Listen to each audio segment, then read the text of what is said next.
Aloha, galera! 5 minutos de mulheres que correm com os lobos no projeto Marcas de Combate, que tá devagar porque eu tô muito ocupada, mas eu não vou deixar de fazer os vídeos, pelo menos um por semana. Tô tentando fazer mais que isso, ok, gente? A gente tá falando da história da mulher esqueleto. O último vídeo que eu fiz foi contando a história. E a gente vai começar a destrinchar a metáfora por trás dessa história, que é uma história sobre relacionamentos. Então, a gente pode analisar essa história como se todos os personagens fossem parte da mesma mente, da mesma psique de uma pessoa, ou a gente pode também avaliar essa história quando a gente olha para o mundo externo. Então, nós vamos pensar nesses dois casos, tá?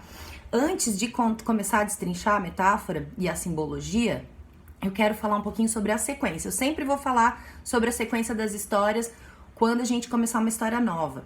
Por quê? Porque para mim elas têm uma certa lógica. Então vamos relembrar que a gente veio do La Loba, que é o início, onde a gente começa a perceber que quer resgatar coisas que ficaram para trás, né? Depois a gente passou pelo Barba Azul, onde a gente começa a limpar os ambientes que a gente frequenta, os ambientes internos aqui, os nossos pensamentos que falam mal ao nosso respeito. Depois a gente passou pela história da Vasalisa, onde a gente aprendeu a se conectar com a nossa intuição.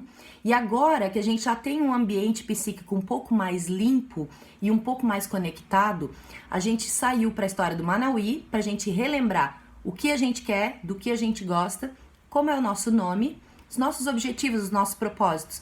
E agora a gente entra na mulher esqueleto, porque agora a gente já sabe como é que eu vou escolher alguém para me relacionar se eu não sei o que eu quero, do que eu gosto, quem eu sou.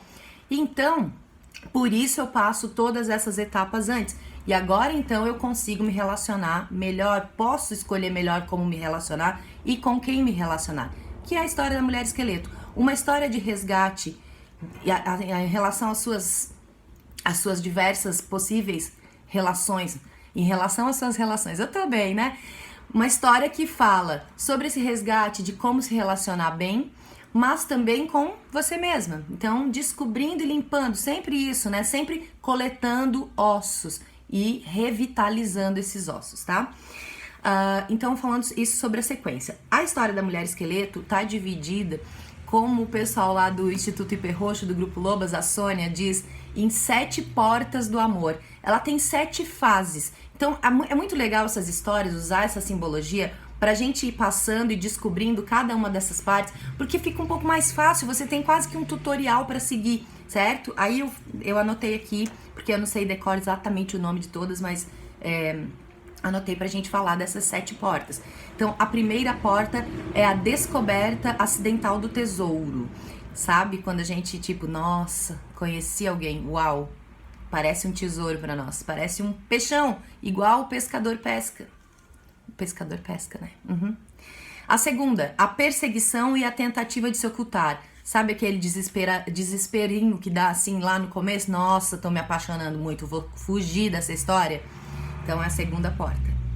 Terceira, desembaraçando o esqueleto. E a partir daqui pode ser que a gente não passe. Então assim, tem vezes que a gente só descobre um tesouro acidentalmente, depois tenta fugir e joga a mulher esqueleto de volta no mar e não passa para as próximas portas. A nossa ideia é que ao se deparar com uma mulher esqueleto, a gente saiba aplicar os princípios da vida, morte e vida para a relação e passe pelas portas seguintes, que são desembaraçando o esqueleto, então descobrindo essas motivações que fazem a gente não se relacionar bem, até a gente chegar no sono da confiança, quando realmente se estabeleceu uma relação positiva e você pode descansar e acreditar, nossa, nisso eu posso confiar. A doação da lágrima, que é a hora que ele chora dormindo, né, sonhando, e ela toma a lágrima, então a gente vai ver o que significa isso. E depois o coração como tambor e o canto para criar vida, que pra mim, que sou baterista, é a parte mais linda da história, então eu vou ficar muito nessa parte. E até chegar o final, que é quando os dois dormem juntos, né, e depois saem pra vida juntos, a dança do corpo e da alma. Então a gente pode olhar para a história da mulher esqueleto também se a gente olhar para nós mesmos como ego sendo o pescador e alma sendo a mulher esqueleto. Ou a gente pode pensar que eu, Vilca, tenho um pescador e uma mulher esqueleto, e o meu parceiro, a pessoa com quem eu me relaciono, também tem um pescador e uma mulher esqueleto dentro dele. E assim a gente pode fazer esse desemaranhar, esse desembaraçar das linhas da nossa mulher esqueleto em conjunto, um ajudando o outro como espelho.